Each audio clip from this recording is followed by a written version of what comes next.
Assalamualaikum warahmatullahi wabarakatuh.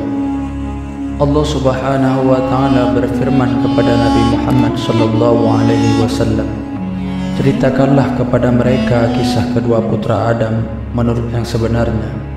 Ketika keduanya mempersembahkan kurban, maka diterima dari salah seorang mereka dan tidak diterima dari yang lain.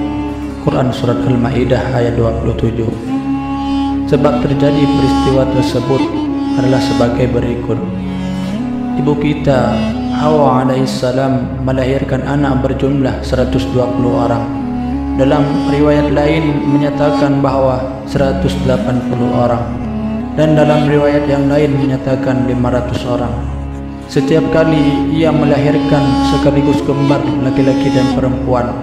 Pertama kali ia melahirkan putranya yang bernama Qabil dan saudara kembarnya perempuan bernama Iklimah. Kemudian setelah itu lahirlah putranya yang kedua bernama Habil dan saudara kembarnya juga perempuan bernama Damiman. Ada juga yang mengatakan namanya Labura. Setelah mereka berdua meningkat dewasa, lantas Allah Ta'ala mewahyukan kepada Nabi Adam alaihissalam supaya mengawinkan Damim dengan Qabil dan Iklimah dengan si Habil. Habil menerimanya, namun Qabil menolaknya. Qabil berkata kepada Nabi Adam, saudara perempuanku lebih cantik, karena itu aku tidak mau menggantikannya. Adam alaihissalam menasihatinya, wahai anakku, janganlah engkau menentang perintah Allah. Qabil menjawab, Allah tidaklah menyuruhmu demikian, akan tetapi karena engkau lebih mencintai Habil, maka kau kawinkan ia dengan putrimu yang paling cantik. Pergilah kalian berdua meminta keputusan dari Allah Ta'ala dengan jalan berkurban. Barang siapa kurbannya diterima oleh Allah, maka ia lebih berhak. Kemudian pergilah kedua saudara itu ke tempat yang telah dibangun oleh Nabi Adam alaihissalam. Qabil sebagai seorang petani membawa hasil tanamannya, sedangkan si Habil sebagai seorang peternak membawa seekor kambing kibas. Lalu mereka masing-masing meletakkan kurban mereka di atas sebuah gunung, yaitu Gunung Mina. Lalu mereka berkata, wahai Tuhan kami, terimalah kurban kami ini.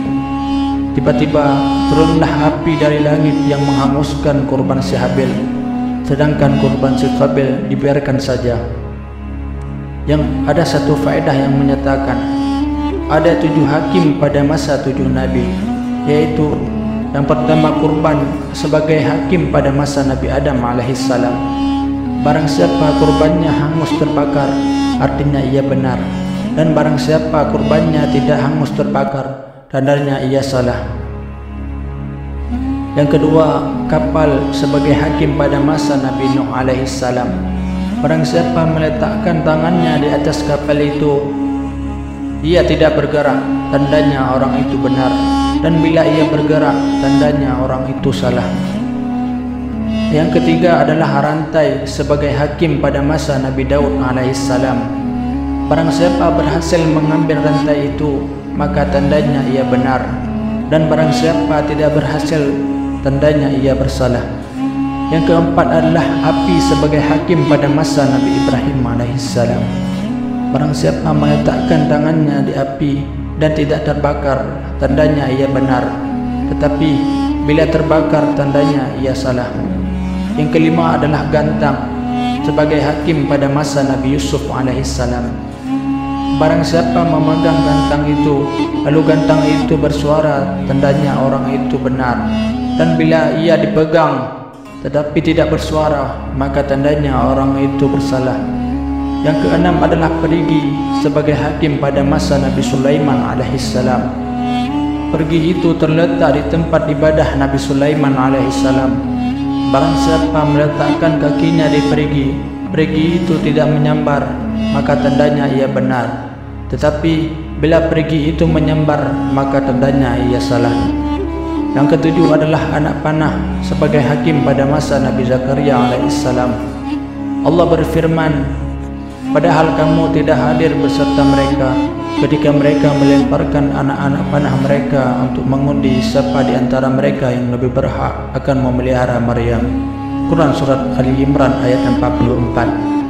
Mereka menulis nama orang yang bersengketa pada anak panah itu, kemudian melemparkannya ke sungai. Apabila anak panah itu berjalan di permukaan air, tandanya orang namanya tercantum pada anak panah itu benar. Dan bila anak panah itu tenggelam, tandanya orang itu bersalah.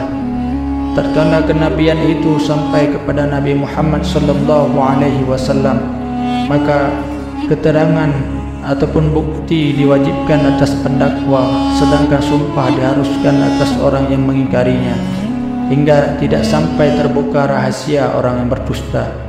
Jika demikian hal bagi si pendusta di dunia, betapa pula orang yang mengucapkan syahadat dengan jujur akan terbuka rahasianya di akhirat. Dalam sebuah kabar ataupun hadis disebutkan, apabila hari kiamat telah tiba, maka Allah Ta'ala memerintahkan supaya tiap-tiap Nabi dihisab bersama dengan umatnya. Tetapi khusus bagi Nabi Muhammad SAW, Allah berkata, engkau tidak dihisab bersama umatmu.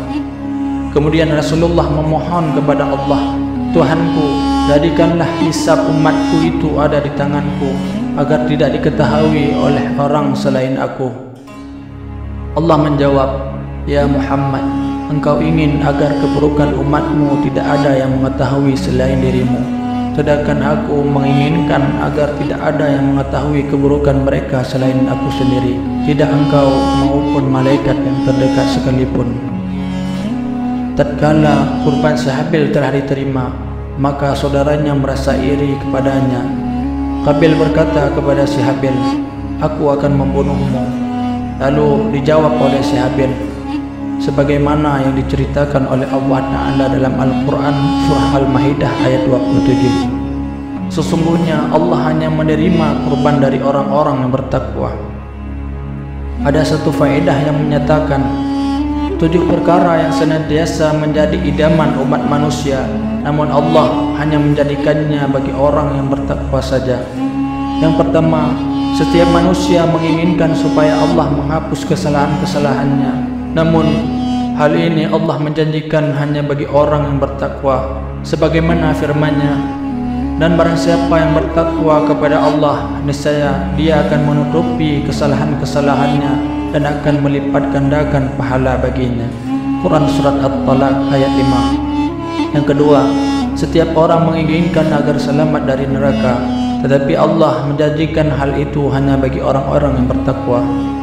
Seperti firman-Nya, dan Allah menyelamatkan orang-orang yang bertakwa karena kemenangan mereka. Mereka tiada disentuh oleh azab neraka, dan tiada pula mereka berduka cita. Quran Surat At-Zumar ayat 61. Yang ketiga, setiap orang menginginkan hasil yang baik, namun Allah menjanjikannya hanya bagi orang yang bertakwa. Sebagaimana firman-Nya, dan kesudahan yang baik adalah bagi orang-orang yang bertakwa. Quran Surat Al-A'raf ayat 128. Yang keempat, setiap orang menginginkan untuk mendapatkan kerajaan surga, namun Allah menjanjikannya hanya bagi orang-orang yang bertakwa. Allah berfirman, itulah surga yang akan kami wariskan kepada hamba-hamba kami yang selalu bertakwa. Quran Surat Maryam ayat 63. Yang kelima, setiap orang menginginkan untuk mendapatkan kemenangan dan pertolongan dari Allah, namun hal itu hanya diberikan Allah kepada orang-orang bertakwa. Sebagaimana firman-Nya, sesungguhnya Allah berserta orang-orang bertakwa dan orang-orang yang berbuat kebaikan. Quran Surat An-Nahl ayat 128. Yang keenam, setiap orang menginginkan kecintaan dari Allah Subhanahu wa Ta'ala, namun Allah menjanjikan hal itu hanya bagi orang-orang bertakwa. Sebagaimana firman-Nya, maka sesungguhnya Allah mencintai orang-orang yang bertakwa. Quran Surat Ali Imran ayat 76. Yang ketujuh, setiap orang menginginkan agar Allah menerima dan mengabulkan amal bakti dan doanya, namun Allah menjanjikan hal itu hanya bagi orang-orang yang bertakwa. Firman Allah dalam Al-Quran, sesungguhnya Allah hanya menerima dari orang-orang yang bertakwa, Quran Surat Al-Ma'idah ayat 27. Kembali dalam cerita si Qabil dan si Habil. Tatkala Qabil berkata kepada si Habil, "Aku sungguh-sungguh akan membunuhmu." Maka Habil menjawab, "Sungguh, kalau kamu menggerakkan tanganmu kepadaku untuk membunuhku, aku sekali-kali tidak akan menggerakkan tanganku kepadamu untuk membunuhmu. Sesungguhnya aku takut kepada Allah, Tuhan seru sekalian alam." Quran Surat Al-Ma'idah ayat 28. Kemudian Qabil pun senantiasa mencari kesempatan untuk membunuh si Habil. Pada suatu hari, ketika ia sedang mencari saudaranya itu, tampaklah olehnya Habil sedang tidur di antara ternak-ternaknya. Lalu diambilnya sebongkah batu dan dilemparkannya ke atas kepala saudaranya hingga mati, seperti yang diajarkan oleh iblis alaihi laknah kepadanya. Kejadian itu terjadi pada hari Selasa. Ketika ia telah menumpahkan darah saudaranya itu, maka berdatanganlah burung-burung Garuda untuk memangsa mayat saudaranya itu, sehingga ia kebingungan bagaimana cara untuk menyembunyikan mayat saudaranya itu. Akhirnya mayat itu dipanggulnya dan dibawanya berkeliling beberapa saat lamanya.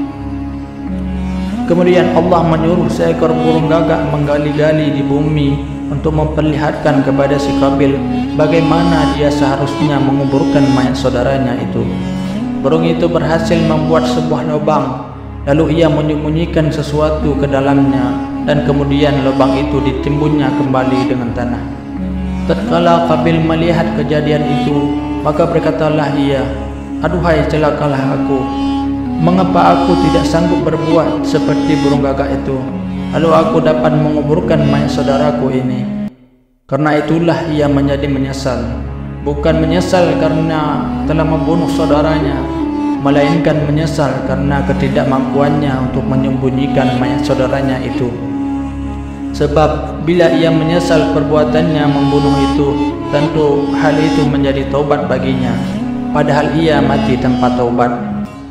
Setelah ia menguburkan mayat saudaranya, maka ia pun kembali pulang. Tak berapa lama Adam pun kembali juga dari perjalanannya ke Baitullah. Maka anak-anaknya semua berkumpul mengelilinginya. Mereka berkata, "Sejak beberapa hari ini Habil lenyap dan kami tidak mengetahuinya di mana ia berada." Mendengar laporan anak-anaknya itu, Adam menjadi berduka cita. Malamnya ia bermimpi melihat anaknya Habil yang berseru memanggilnya, "Wahai ayah, tolong." Adam pun terkejut dan akhirnya ia terjaga dari tidurnya. Ia bangkit dengan gemetar dan menangis terseduh-sedan hingga akhirnya jatuh tak sadarkan diri.